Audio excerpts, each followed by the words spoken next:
Nobel શાંતિ પુરસ્કાર વિજેતા કૈલાશ સત્યાર્થી ગુજરાતમાં સહયોગી પરોપકાર પર ધ્યાન કેન્દ્રિત કરતી સંસ્થા સોશિયલ વેન્ચર પાર્ટનર્સ ઇન્ડિયાની 5મી વર્ષગાંઠની ઉજવણીમાં અતિથિ તરીકે ઉપસ્થિત રહ્યા હતા। શુક્રવારે આ સફળતાની ઉજવણીમાં ગુજરાત અને સમગ્ર ભારતમાંથી 200થી વધુ પ્રતિબદ્ધ અને પરોપકાર સાથે સંકળાયેલા લોકો એકજૂટ થયા હતા, જેઓને શ્રી સત્યાર્થી સાથે જોડાવવાની અને તેમની અદ્ભુત યાત્રામાંથી પ્રેરણા મેળવવાની અનોખી તક આપી હતી। નાણાકીય લાભ માટે બાળકો પર થતા ગંભીર શોષણ પર ધ્યાન કેન્દ્રિત કરી સેવા કાર્ય કરવા બદલ 2014નો નોબેલ શાંતિ પુરસ્કાર મેળવનાર શ્રી સત્યાર્થીએ આ પ્રસંગે જણાવ્યું હતું કે આપણે તૂટી ચૂકેલ, ખંડિત, અન્યાયી દુનિયામાં જીવી રહ્યા છીએ। આપણે વેપાર, જ્ઞાન, મેન્યુફેક્ચરિંગ, ડેટા અને મૂડીવાદનું વૈશ્વિકીકરણ કર્યું છે। મહાત્મા ગાંધીના વતન પરથી હું નમ્રતાપૂર્વક અપીલ કરું છું કે આપણે હવે કરુણાનું ગ્લોબલાઇઝેશન કરવાનો સમય છે।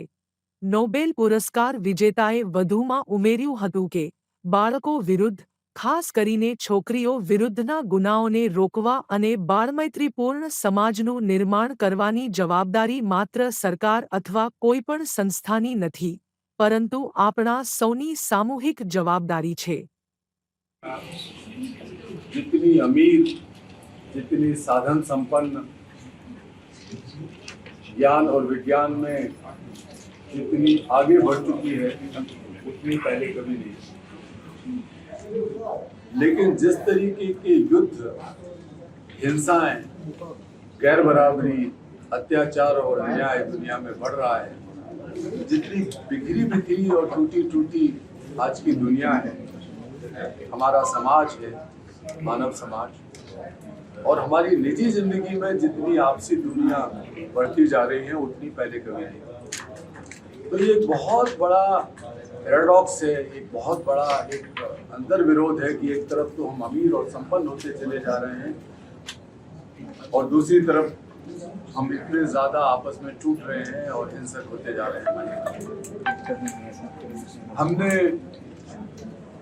बाजार का, व्यापार का, ज्ञान का, तकनीक का वैश्वीकरण किया, उसके अच्छे परिणाम निकले और उसके दुष्परिणाम भी हमारे सामने हैं। जिस तरह मानवता सिकुड़ रही है और जिस तरह हमारी धरती, हमारा पर्यावरण, हमारी हवा, हमारा पानी, जंगल, जमीन सब खतरे में है, वो इन्हीं सब का परिणाम है। और इसलिए मैं आह्वान करता हूँ कि भारत की धरती से, और आज मेरा सौभाग्य है कि गांधी जी के इस पुण्य भूमि पर मैं मौजूद हूँ, हमें करुणा का वैश्वीकरण करना चाहिए। पश्चिमी जगत ने उपभोक्तावाद का, बाजार का वैश्वीकरण किया, भारत की जमीन से करुणा का वैश्वीकरण होना चाहिए। We live in a world which is so fragile, so broken,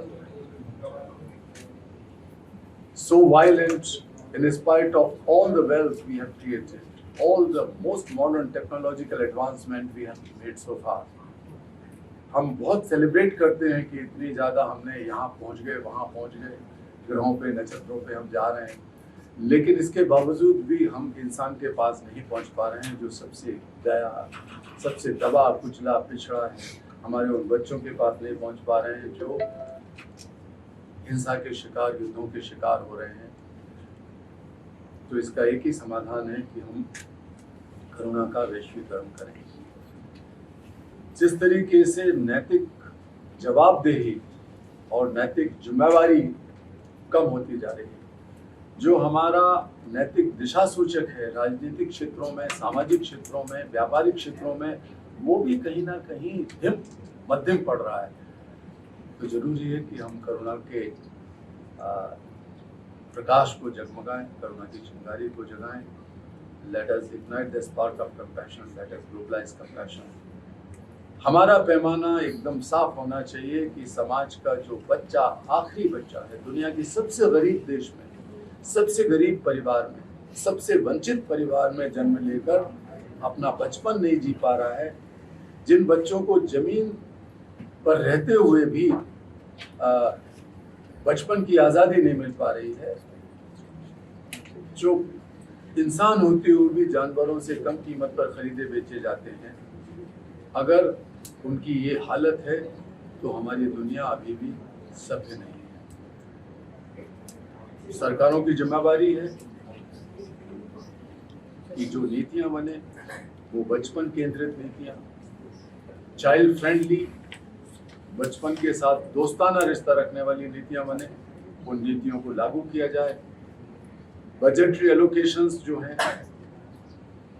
budget का नियोजन और साथ साथ जो अंतर्राष्ट्रीय जगत में अनुदान होते हैं, ODA जिसे कहते हैं, जो द्विपक्षीय और बहुपक्षीय अनुदान हैं दुनिया के, उनमें बच्चों को प्राथमिकता दी जाए।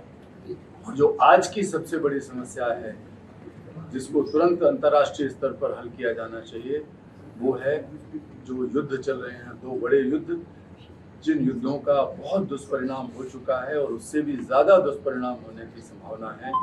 वो चाहे रूस और यूक्रेन का युद्ध हो और चाहे वो इजराइल और पैलेस्टाइन की स्थिति हो, वहाँ पर जो कुछ चल रहा है वो पूरी मानवता के लिए खतरा पैदा कर रहा है।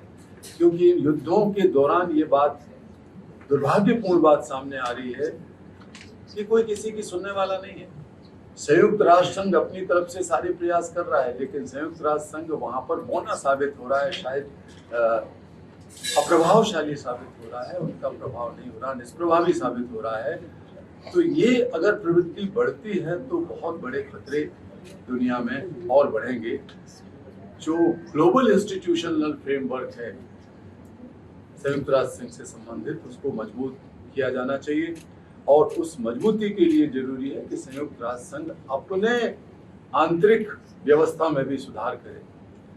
United Nations have to be more inclusive, more democratic, more participatory and more dynamic. The present state of United Nations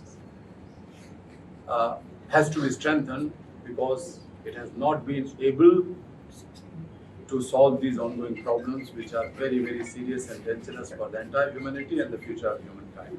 Thank you.